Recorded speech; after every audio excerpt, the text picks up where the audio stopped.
آج میں آپ کے سامنے چند اشعار جو غالب صاحب کے ہیں اور اقبال صاحب کے ہیں ان کو آپ کے سامنے رکھنا چاہتا ہوں، جو یوتھ کو موٹیویٹ کرنے کے لیے ہیں. ان کو جو ان کی خودی ہے، ان کا مقصد کیا ہے، ان کی زندگی میں آنے کا کیا مقصد ہے، اور جو ڈسٹریکٹ ہے آج کے دور میں یوتھ جو ہے وہ بھٹک چکا ہے، اس کو راستے پہ آنا ہے. ان کی منزل کے لیے ان کو کس طرح سے محنت کرنی ہے اور ان کی زندگی کا مقصد کیا ہونا چاہیے. اور جو ان کے اشعار ہیں، خاص کر جو محمد اقبال صاحب کے جو اشعار ہیں، وہ اس پہ مبنی ہیں کہ انہوں نے انسان کو جو ہے وہ ایگل، شاہین سے کمپیئر کیا ہے. ایگل سے اس طرح انہوں نے کمپیئر کیا ہے کیونکہ ایگل جو ہوتی ہے، جب اور پرندے جو ہوتے ہیں، جب طوفان آتا ہے، جب آندھی آتی ہے، تو وہ اپنے اپنے گھونسلوں کی طرف رجوع کرتے ہیں. لیکن ایک شاہین جو ہے، ایک ایگل جو ہے، وہ اس طوفان سے لڑتا ہے اور طوفان سے اوپر اٹھتا ہے. تو اسی طرح سے انسان کو انہوں نے یہ بتایا ہے کہ آپ کو مشکلات کے وقت، مشکلات جو حالات آتے ہیں، مشکل حالات جب آتے ہیں، تو آپ کو ان سے ڈرنا نہیں ہے، بلکہ ان کا بھرپور طریقے سے سامنا کرنا ہے، منہ توڑ جواب دینا ہے اور اپنی ڈیسٹینیشن، اپنی منزل جو ہے اس کو پانا ہے. تو اس کے لیے چند اشعار ہیں، ان کو میں آپ کے سامنے پیش کرتا ہوں. تو ان کا پہلا یہ ہے کہ دیار عشق میں اپنا مقام پیدا کر، دیار عشق میں اپنا مقام پیدا کر، نیا زمانہ نئی صبح و شام پیدا کر.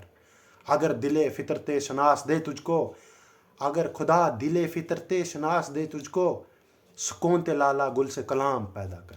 میرا طریق امیری نہیں فقیری ہے، خودی نہ بیچ غریبی میں نام پیدا کر. تو اس میں کیا کہا ہے، اس میں اقبال صاحب یہی فرماتے ہیں کہ ہمارا جو مقصد ہے وہ یہ ہونا چاہیے، ہمیں سکون دہ لائف ہے اس کو نہیں چننا ہے، ہمیں سٹرگل کی جو فیس ہے اس کو چننا ہے.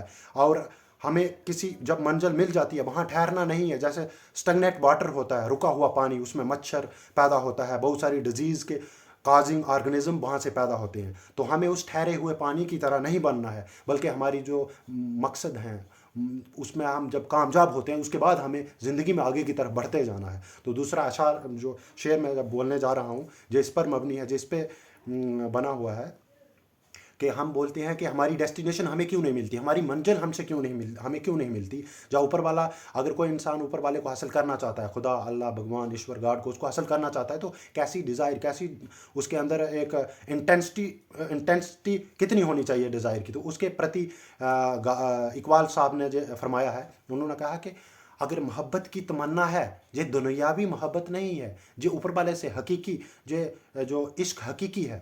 دو طرح کا عشق ہوتا ہے، عشق حقیقی اور عشق مجازی.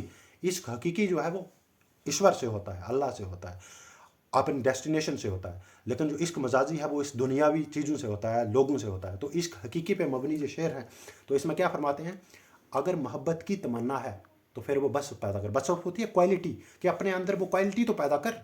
اگر تو عشق کرنا چاہتا ہے اوپر والے سے، تو اپنے آپ کو اتنا اوپر اٹھا لے کہ وہ تجھے خود اس قابل سمجھے. اور اس کے لیے ایک شعر بھی آگے میں بتاؤں گا، لیکن پہلے اس کو کمپلیٹ کرتا ہوں. وہ بولتے ہیں کہ عشق کی تمنا ہے تو پھر وہ بس پیدا کر، جہاں سے عشق چلتا ہے وہاں تک نام پیدا کر.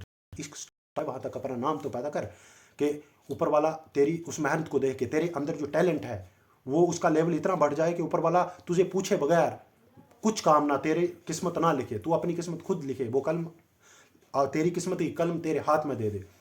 تو کہتے ہیں محبت کی تمنا ہے تو پھر وہ بس پیدا کر، جہاں سے عشق چلتا ہے وہاں تک نام پیدا کر. اگر عشق میں ہے سچا تو اے بنی آدم، نگاہ عشق پیدا کر، زمال ضرب پیدا کر. میں تجھ کو تجھ سے زیادہ، اوپر والا ہمیں کیا بولتا ہے، ہماری ڈیسٹینیشن منزلیں ہمیں کیا بولتی ہیں، میں تجھ کو تجھ سے زیادہ، سب سے زیادہ چاہوں گا، مگر شرط یہ ہے کہ تو بھی اپنے اندر میرے ہونے کی آرزو تو پیدا کر. تو وہ یہی بولتا ہے کہ تو اپنے اندر وہ ایک آگ تو پیدا کر. تو مجھے حاصل کرنا چاہتا ہے تو باقی پوری دنیا کو بلر کر دے، میرے اوپر فوکس ہونا چاہیے، چاہے وہ منزل ہے چاہے دوسری ہے. تو اسی کے لیے دوسرا شعر ہے، وہ جو بولتا ہے کہ اس میں اقبال صاحب نے یہی بتایا ہے کہ منزل کی راہ میں تو کیوں بھٹک رہا ہے راہی. منزل کی راہ میں جو تیری ڈیسٹینیشن ہے اس کے لیے بھٹک کیوں رہا ہے، تو ادھر ادھر کیوں منہ مارتا ہے. منزل کی راہ میں تو کیوں بھٹک رہا ہے راہی، تو اتنا عظیم بن جا، عظیم ہوتا ہے قابل، اتنا قابل بن جا کہ منزل تجھے پکارے، منزل خود شور مچائے کہ میں ادھر ہوں، تجھے میرے پاس آنا ہے. تو یہ کچھ اشعار تھے جو